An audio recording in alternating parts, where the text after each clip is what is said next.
Andrea, conta pra gente um pouco da sua relação com o tema de hoje, a inclusão e a convivência com pessoas com síndrome de Down. E me fala um pouco também o que é esse T21. Conta pra gente. Tá joia. Vamos começar então com o T21. O T21 nada mais é do que a trissomia do cromossomo 21, que é a alteração genética de uma pessoa com a síndrome de Down. Por que chama síndrome de Down? Down é o sobrenome do médico que descobriu a primeira criança lá atrás com essa condição genética. Então, como o Down remete alguma coisa para baixo, eles estão querendo mudar a nomenclatura para T21. Hoje já é muito usado, mas muitas pessoas não sabem que T21 está relacionado com a síndrome de Down. Então, é a alteração do cromossomo 21, a trissomia do 21. Bom, a minha experiência com a síndrome de Down começou lá atrás, na época da faculdade, nas aulas de neuro, que eu só tive na teoria, na prática, no estágio eu não tive nenhum paciente Down. E ao longo da minha vida de fisioterapeuta, eu nunca atendi um Down. E aí, há 7 anos atrás, veio a Nath, e eu tive que aprender no dia a dia e puxar lá de trás algumas coisinhas que eu lembrava das aulas de neuro.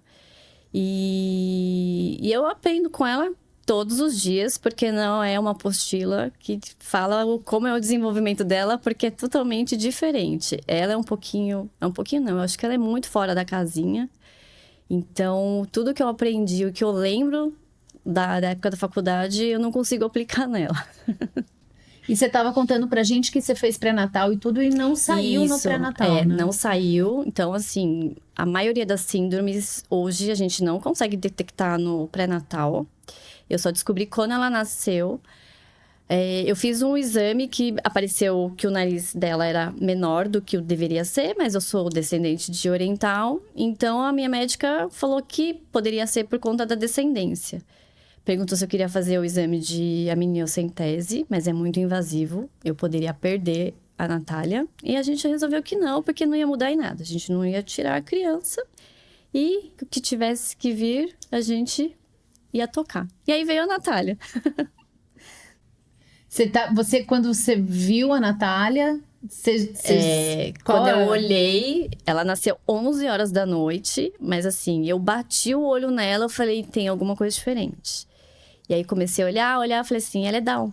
Só que como era noite, não veio médico, não veio ninguém, foi todo mundo embora. Eu dormi no dia seguinte, veio a equipe médica, tipo, total da maternidade, conversar, falar que ela tinha algumas características. E aí o geneticista me perguntou, você vê alguma coisa diferente nela? Aí eu comecei a falar, eu vejo, a orelha dela é menor, o olho dela é amendoado, a mão dela é pequena. Ele olhou pra minha cara, eu falei, eu sou fisioterapeuta. Seu marido não nada.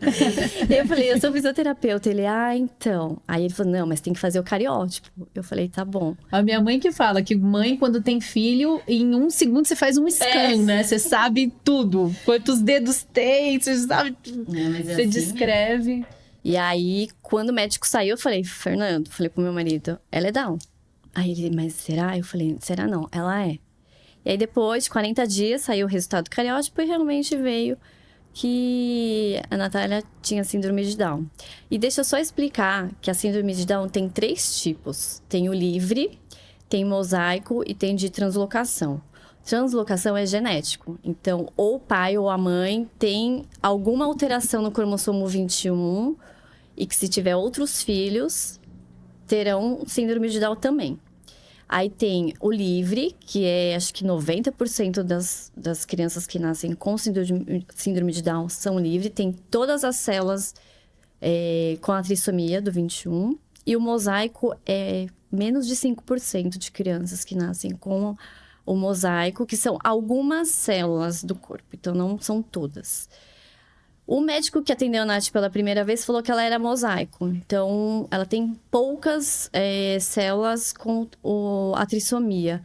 Então, talvez isso explique que o desenvolvimento dela é diferente das outras crianças que têm a trissomia livre. E isso é um diagnóstico feito, tem exames ou ele é feito pelo cariótipo. No cariótipo sai a síndrome e geralmente já vem com qual síndrome, com qual tipo da síndrome de Down é. Ou livre, ou translocação, ou mosaico. Que é diferente do autismo. O autismo são graus, é isso? O autismo tem grau que é leve, moderado e grave, porque tem as características bem firmadas, e na síndrome de Down não. Então, uma criança tem um atraso maior na fala, um atraso maior para andar, consegue verbalizar. Tem criança que aprende Libras porque não consegue. Então, na síndrome de Down é muito particular de cada criança. Então, não dá para caracterizar, grau 1, grau 2, grau 3. Não. Só como livre, mosaico e translocação.